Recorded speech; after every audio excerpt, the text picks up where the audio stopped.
একটা ট্রাক রাতের বেলায় লাশ নিয়ে লক্ষ্মীপুর থেকে ঢাকা যাচ্ছে। পথের মধ্যে ড্রাইভার এবং হেলপারের চায়ের নেশা ধরল, তাই তারা রাস্তার পাশে গাড়ি থামিয়ে ড্রাইভার এবং হেলপার দোকানে চা খেতে নামল।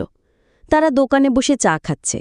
এইদিকে এক লোক ঢাকার উদ্দেশ্যে বাড়ি থেকে বের হয়ে গাড়ির অপেক্ষায় রাস্তার পাশে থাকতে থাকতে অনেক রাত হয়ে গেলে গাড়ি না পেয়ে রাস্তায় বসেছিল। হঠাৎ লোকটা ট্রাকটা দেখে ভাবল, এই ট্রাকটি তো খালি, ড্রাইভার এবং হেলপারকে না দেখিয়ে উঠে পড়ি। যেমন ভাবনা তেমনি কাজ, উঠে পড়ল ট্রাকে। ট্রাকে উঠে অন্ধকারে লাশের ওপর বসে পড়ল, কারণ অন্ধকারে কিছুই দেখা যাচ্ছিল না। অতঃপর ড্রাইভার এবং হেলপার চা খাওয়া শেষ করে যথারীতি গাড়ি চালিয়ে যাচ্ছে।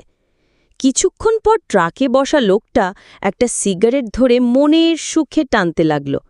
হঠাৎ হেলপারের চোখ পিছনে পড়তেই দেখল পিছনে লাশটা বসে সিগারেট টানছে। হেলপার ভয়ে ভয়ে ড্রাইভারকে বলল, হেলপার, ওস্তাদ গাড়ি থামান। ওস্তাদ, কেন? হেলপার, পিছনে তাকিয়ে দেখেন, লাশ বসে সিগারেট টানছে।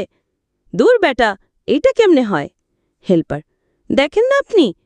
এবার দুইজনে মানে ড্রাইভার এবং হেলপার গাড়ি থেকে নামল দেখার জন্য যে ব্যাপারটা কি। লাশের ওপর বসে থাকা লোকটা সিগারেট টানতে টানতে বলল, কিরে, গাড়ি থামালি কেন? এই শুনে ওস্তাদ বলল, কাম সারছে। অতঃপর দুইজনে মিলে দিল খিচ্চা দৌড়। দৌড়ের দৃশ্য দেখে লোকটা ভাবল, মনে হয় কোনো সমস্যা হইছে, নইলে ওরা দৌড় দিল কেন? বসে থাকলে সে বিপদে পড়বে ভেবে সেও ওদের পিছনে পিছনে দিল দৌড়।